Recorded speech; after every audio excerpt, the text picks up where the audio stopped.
Olá, galera dos 8º anos. Aqui Romerson, professor de ciências. Como nós estamos estudando sobre citologia, a célula animal e a célula vegetal, nós queremos fazer uma revisão com vocês.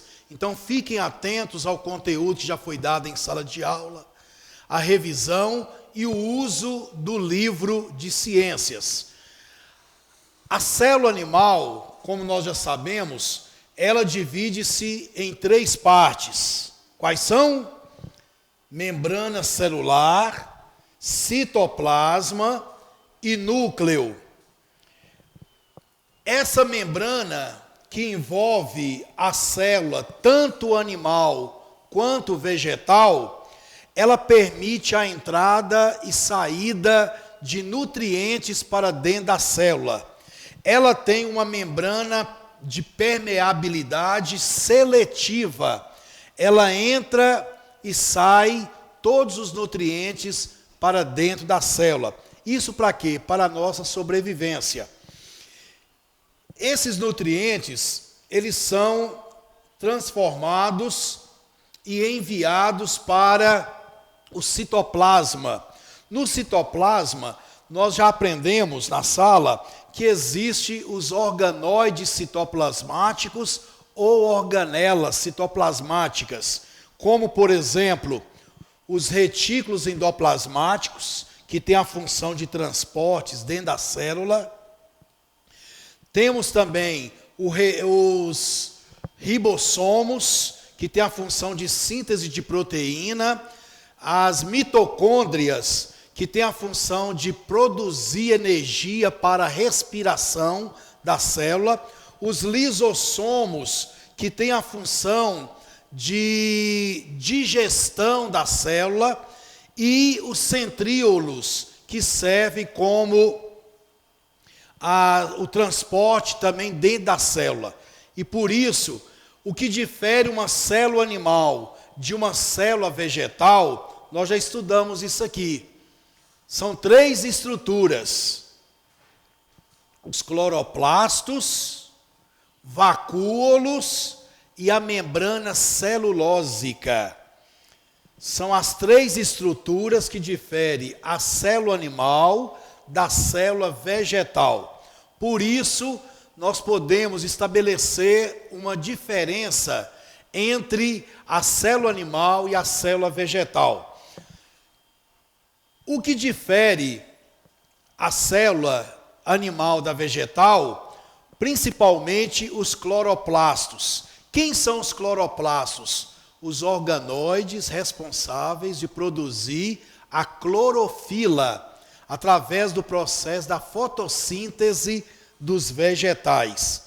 E a membrana celulósica, que na célula animal, ela é chamada de membrana celular ou plasmática, enquanto que lá na vegetal nós temos a membrana celulósica, responsável pela produção de celulose do vegetal.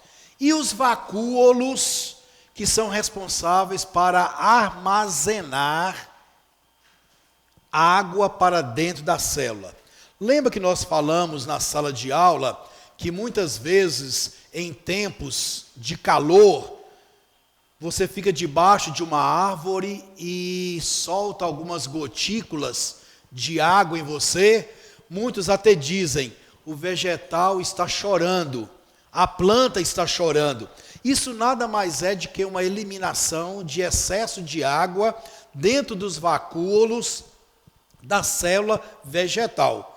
Nós não temos esses vacúolos, eles só são encontrados na célula vegetal, tá? Então guardem aí, para os exercícios que vocês têm respondido em sala de aula e vão fixar através do livro, a diferença entre a célula animal e a célula vegetal está em 3 estruturas. Os cloroplastos, a membrana celulósica e os vacúolos. Então não esqueça disso, ok? Então fiquem atentos quanto às estruturas das células animal e vegetal. Recapitulando com vocês, dentro do citoplasma, que é esse líquido gelatinoso localizado entre a membrana celular e o núcleo, onde fica o material genético, o DNA, as características hereditárias transmitidas de pais para filhos, fica dentro do núcleo. Nós já estudamos isso em sala de aula. Por isso, nesse campo gelatinoso que fica localizado entre a membrana celular e o núcleo, que nós encontramos o citoplasma, são os organoides. Os principais organoides, nós já falamos, e podemos repetir para que você fixe melhor para resoluções de exercícios do caderno e do livro. Então fiquem atentos. Você lembra? Os ribossomos, que são responsáveis pela síntese de proteína, produz o alimento para a célula. O complexo de Golgi ou complexo golgiense, que são responsáveis pelo transporte de nutrientes dentro da célula, onde também caracteriza-se o armazém, onde que se guarda os alimentos necessários para a sobrevivência da célula. Os retículos endoplasmáticos, nós já falamos, são dois: o retículo endoplasmático rugoso e o retículo endoplasmático liso. O retículo endoplasmático rugoso, ele se difere do retículo endoplasmático liso, porque existe ao redor dele algumas camadas de ribossomos que grudam nos retículos endoplasmáticos, e isso faz a diferença entre o liso e o rugoso. Mas tanto o ribossomo, que tem a função de síntese de proteína, e os retículos endoplasmáticos, que tem a função de transporte para dentro da célula, um se agrega no outro para facilitar toda a sobrevivência e a nutrição da célula.